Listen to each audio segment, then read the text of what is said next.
अब होता क्या कि एक दिन राजा जो हैं घूमते घूमते शीशे के आगे जाके खड़े हुए। राव स्वभाव मुकुर कर लीना। अब ये बड़ी महत्वपूर्ण चीज़ तुलसीदास जी ने लिखी है।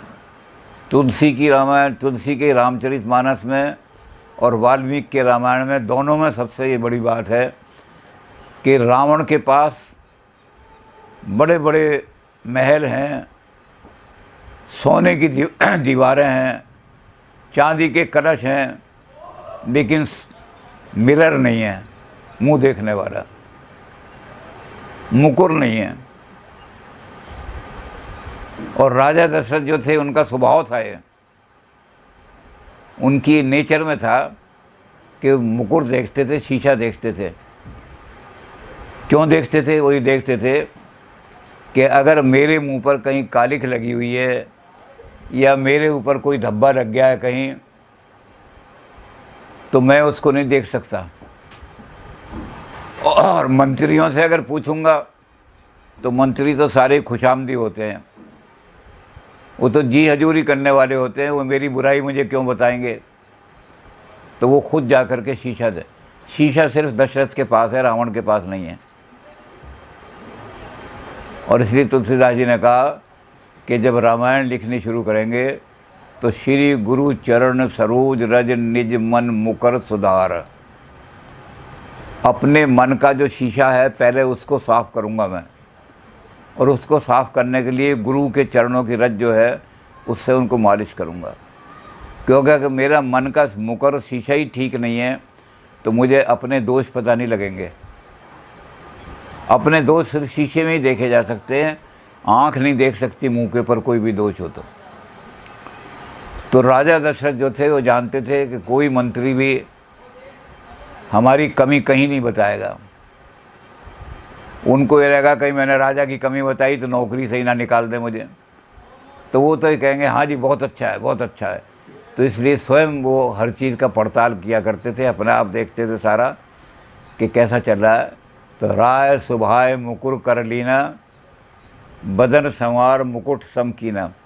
मुकुट जो है वो राज का प्रतिनिधि है। तो मेरे राज में कहीं ना कहीं विषमता आ गई है। राक्षस लोग आकर के और यज्ञ को विध्वंस कर रहे हैं। जहाँ यज्ञ हो रहा है वहाँ आकर के गऊ का मांस चढ़ा देते हैं। तो मेरा जो मुकुट है वो विषम हो गया है। तो उन्होंने अपने मुकुट को सम करने की कोशिश की कि राज्य में व्यवस्था हो जाए ठीक, ताकि दुराचारी लोग जो हैं वो इस तरह से हमारे धर्म को भ्रष्ट ना करें, धर्म का नाश ना करें। और अपना मुंह जो है वो भी साफ़ हो जाए। जहाँ कहीं कोई धब्बा लग गया है या कमज़ोरी आ गई है राज के अंदर तो वो भी साफ़ पता लग जाए। तो इसलिए वो शीशे के सामने खड़े हुआ करते थे, उनका स्वभाव था। तो एक दिन शीशे के सामने जाके खड़े हुए, मुकुट तो संभाल लिया, राज में विषमता कहाँ है उसको ठीक कर लूँ। उन्होंने कहा जहाँ जहाँ होगी वहाँ अपनी सेना भेज दूँगा या जो भी भेज दो। लेकिन उस दिन उन्हें ख़ास चीज़ क्या दिखाई दी कि श्रवण समीप भये सित केसा। कान के पास कुछ सफ़ेद बाल दिखाई दिए उनको। तो मरो मनो जरठपन अस उपदेशा। तो उन्हें लगा कि अब मैं बूढ़ा हो गया हूँ, जरठपन आ गया मेरा, अब मैं इतने बड़े राज्य को संभालने योग्य नहीं रहा। तो क्या करना चाहिए? तो हमारे सभी धर्मशास्त्रों ने, चाहे मनु हो चाहे याज्ञवल्क्य हो, उन्होंने कहा कि जब दो काम करो, दो बातें उन्होंने कही हैं कि अपने दोष जो हैं, अगर आप सच्चे मित्र हो तो अपने दोष क्या करो कि कान के पास आकर के मित्र को दोष बताओ कि तेरे अंदर ये दोष आ गए हैं, इसकी वजह से दुनिया में बड़ी बुराई हो गई है। और जो झूठे मित्र हैं वो मुँह पर तो चापलूसी करेंगे आपकी, और बाहर जाके आपकी जड़ें काटने के लिए आपकी बुराई करेंगे। तो राजा ने कहा कि ये कान के पास आए हैं सफ़ेद बाल, इसका मतलब है कि मेरे सच्चे मित्र मेरे कान में उपदेश देना चाहते हैं।